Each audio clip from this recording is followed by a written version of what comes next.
નમસ્કાર સાથી મિત્રો, આવતીકાલે તારીખ 22/12/2025ના રોજ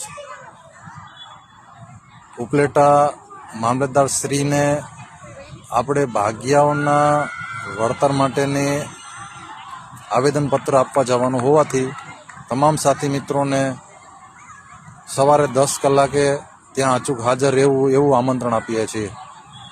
આપણી આ લડત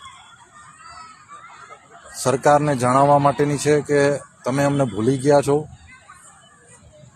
જે ખેતમાં કામ કરતા હોય એ ઓરિજિનલ ખેત ભાગ્યાઓને વળતર મળે, તેમના બાળકોનું શિક્ષણ માટેનો મુદ્દો છે. તો તમામ સાથી મિત્રોએ હાજર રહેવું. ધન્યવાદ.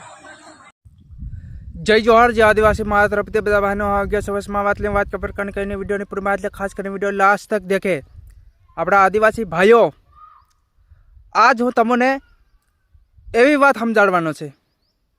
જે અગાડી તમે વિડીયો દેખ્યો, જે આપણા સમાજના વ્યક્તિ જે બી હોય એ વિડીયો લાસ્ટ તક દેખીને શેર કરે, તાકી લોકોને, આપણા આદિવાસી ભાઈઓને સમજણ પડે. જે આપણા સમાજને જે સપોર્ટ કરે એવા હરેક સમાજના લોકો આપણા આદિવાસી સમાજને સપોર્ટ કરે. કારણ કે આપણે મજૂરી કામ કરીએ છીએ, લોકોનો ભાગ રાખીએ છીએ, લોકોની વાડીઓમાં કામ કરીએ છીએ, લોકોનો હરેક કામ આપણે કરીએ છીએ. જે આપણા આદિવાસી સમાજના વ્યક્તિ કઈ કામ કરવા લાગી રહ્યા, જે ગટર લાઈન, જે બેલાના કામો કરે, જે કડિયા કામના કામો કરે, જે ભાગના કામો કરે છે, જે લાઈન ફિટ કરે છે, હરેક કામ આપણા આદિવાસી સમાજના વ્યક્તિ કરે છે. તો તમામ આદિવાસી સમાજના વ્યક્તિ કામ કરે અને તમામ શેઠિયા સપોર્ટ આલે. જે આપણા આદિવાસી ભાઈઓને સપોર્ટ એટલા માટે મળી રહ્યો છે મારા ભાઈ, કેમ કે આ જલ જંગલ જમીનના આપણે માલિક છે. ના કે કોઈ આમ તો સપોર્ટ નહીં આલે, તાકી આપણ આદિવાસી સમાજના વ્યક્તિ જલ જંગલ જમીનનો માલિક અને હક અધિકાર લીધે આપણા આદિવાસી સમાજનો વ્યક્તિ આગે રહે. બધા તો અગાડી રહે. બધા તો આપણા આદિવાસી સમાજનો વ્યક્તિ જો લડતમાં જલ જંગલ જમીન માટે એવી રીતે જે અગાડી રહે, કાનૂન કાયદાથી અગાડી રહે. કેમ કે આપણા આદિવાસી સમાજનો વ્યક્તિ ભણેલો ગણેલો નહીં હોય, પણ કે અભણ હોય તો બી ખબર પડી જાય કે આપણે કઈ રીતે મુદ્દાની વાત કરવાની, કઈ રીતે આપણા આદિવાસી સમાજના વ્યક્તિને ફસાવતા હોય તો કઈ રીતે આપણે બહાર નીકળવાનું, કઈ રીતે આપણી જમીન હડપે, કઈ રીતે આપણી જાગીર હડપે, કઈ રીતે આપણે ફસાવે છે એ બધું જાણે.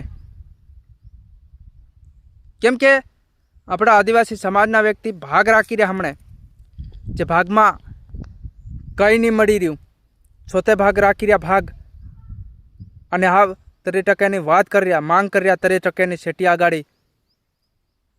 કેમ કે જિલ્લે તાલુકે આપણા આદિવાસી સમાજના વ્યક્તિ સંગઠન બનાવી રહ્યા.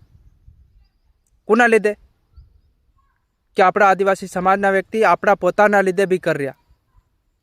કેમ કે હમણાં સંગઠન આપણને બનાવી, આપણા ગામમાં નહીં ભેગા થઈ તો આપણને માલુમ નહીં પડે, અને તાલુકામાં ભેગા થઈ તો આપણને માલુમ નહીં પડે, જો જિલ્લામાં ભેગા થઈ તો આપણને માલુમ નહીં પડે. જો તાલુકા, જિલ્લામાં, ગામમાં બધે જાઓ, સંગઠન બનાવતા હતા બહો. કેમ કે ત્યાં બહેલું તમને શિક્ષણ વધારે જડે છે. કે કઈ રીતનું આપણે વાત કરવાની, કઈ રીતે નહીં, એ બધી માહિતી આપણને જડતી રહેતા. અને આપણા આદિવાસી સમાજના વ્યક્તિ મજૂરી કામ કરી રહ્યા છે તો પણ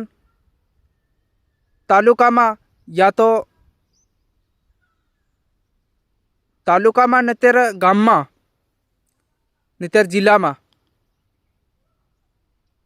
તમને જવું પડે. કેમ કે પોતાના ભાડે તમે જાઓ તો મારા ભાઈ વ્યવસ્થિત બી જાજો. એવું નહીં કે તમે ઉતાવળ કરીને સરખી જાઓ, વ્યવસ્થિત જાઓ, કઈનાની વાત બી સાંભળીને જાઓ.